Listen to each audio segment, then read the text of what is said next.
هل يشعل بركان جيل زد 212 شرارة التغيير في المغرب؟ هل سيدفع الغضب الشعبي المتصاعد الملك محمد السادس للتدخل المباشر وإقالة حكومة أخنوش التي يصفها الكثيرون بالفاشلة؟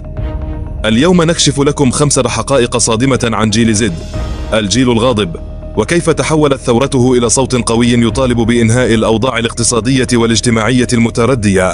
جيل زد يهز أركان الدولة المغربية باحتجاجات مدوية. جيل الشاشات يخرج عن صمته لطالما ارتبطت صورة الجيل زد جينزا في الأذهان بمقاطع التيك توك الراقصة وصور السيلفي العابرة. كان ينظر إليهم كجيل رقمي منغمس في عالمه الافتراضي بعيدا عن هموم الواقع. لكن في 27 سبتمبر 2025 اهتزت هذه الصورة النمطية حين خرج الآلاف من هؤلاء الشباب بشكل مفاجئ إلى شوارع مدن مغربية كبرى كالرباط والدار البيضاء وطنجة، وامتدت إلى مراكش وأكادير ومكناس تحت راية حركة جيل زد 212، وهو اسم يدمج هويتهم الجيلية العالمية برمز الهاتف الدولي للمغرب 212.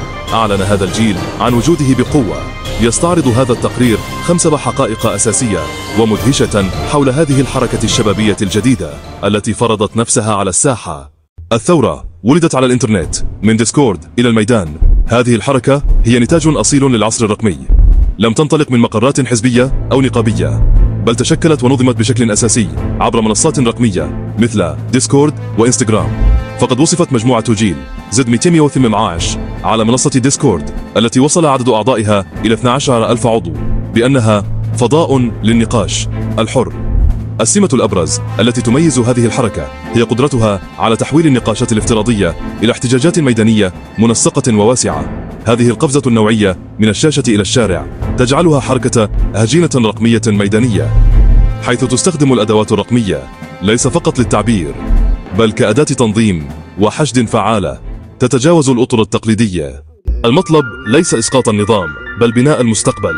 نريد مستشفيات لا ملاعب، على عكس حركات احتجاجية سابقة لم ترفع هذه الحركة شعارات سياسية راديكالية. أكد المحتجون مرارا أنهم لا يسعون لتغيير النظام بل يطالبون بإصلاحات اجتماعية واقتصادية عميقة لتحسين أوضاعهم المعيشية وضمان مستقبل أفضل. شعاراتهم كانت مباشرة ومركزة على الأولويات الحقيقية للمواطن، ولعل أبرزها يلخص مطالبهم: نريد مستشفيات لا ملاعب ترتكز مطالبهم المحددة والمستقاة من بياناتهم على قضايا يومية ملحة مدعومة بأرقام الواقع، تحسين قطاع الصحة والتعليم، وذلك في ظل واقع صحي حرج، حيث يحتل المغرب المرتبة 44 من أصل 29 دولة في مؤشر الرعاية الصحية، وبمعدل 4 أطباء فقط لكل 10,000 نسمة. خلق فرص عمل للشباب في ظل وصول معدل البطالة إلى 12.8%. ضبط أسعار المواد الأساسية، ورفع الحد الأدنى للأجور إلى 4,000 درهم، وهو مطلب يأتي بعد تعهد الحكومة في أبريل الماضي برفع الحد الأدنى للأجور إلى هذا المبلغ. مكافحة الفساد المؤسسي الذي يعتبرونه عائقا أساسيا أمام التنمية. الاحتجاج على الإنفاق العام على البنية التحتية لكأس العالم 2030 على حساب القطاعات الحيوية كالتعليم والصحة. قاعد حركة بلا قيادة، قوة في اللامركزية وتحدي للاستمرارية. تتميز حركة جيل زد 212 بكونها حركة لا مركزية بالكامل بلا قيادات معروفة أو رموز بارزة، وهو ما يميزها بشكل واضح عن حركات سابقة مثل حركة 20 فبراير يصف أعضاؤها أنفسهم بأنهم مجرد شباب مستقلين لا ينتمون إلى أي جهة سياسية، مما يجعل حركتهم شبكية وغير هرمية.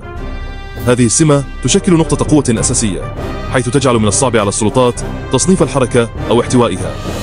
فهذا الهيكل الشبكي غير الهرمي يعكس بنية منصات التواصل الاجتماعي التي ولدت فيها الحركة. لا مركزية يقودها المستخدمون، ومقاومة لنقاط الفشل الفردية. لكن في المقابل تثير هذه اللامركزية تساؤلات جدية حول قدرة الحركة على الاستمرار والتفاوض بشكل منظم على المدى الطويل. 1. وطنية على طريقتهم الخاصة. أنا وطني أكثر منك. في مواجهة الاتهامات بالتخوين أو التبعية لجهات خارجية، أظهر شباب جيل زد وعيا سياسيا لافتا وقدرة على التعبير عن وطنيتهم بطريقتهم الخاصة. يتجسد هذا الوعي في مشهد رمزي دار بين محام منفعل وشاب محتاج. أمام انفعال المحامي واتهاماته، حافظ الشاب على هدوئه، ثم أخرج بطاقة تعريفه الوطنية ووضعها على رأسه. وقال بثقة: أنا وطني أكثر منك، ووطنيتي على عيني وعلى راسي. أنت لي مشري ومدفوع لك الثمن ما دمت تتهم الآخرين بهذه التهمة الثقيلة. وإذا كان لديك دليل فمكانه المحكمة وليس هنا. هذا المشهد لم يكن مجرد رد، بل كان بمثابة ميم حي، قطعة مسرح سياسي قوية وقابلة للمشاركة الفورية، مصممة بشكل مثالي للغة البصرية للجيل الذي أبدعها.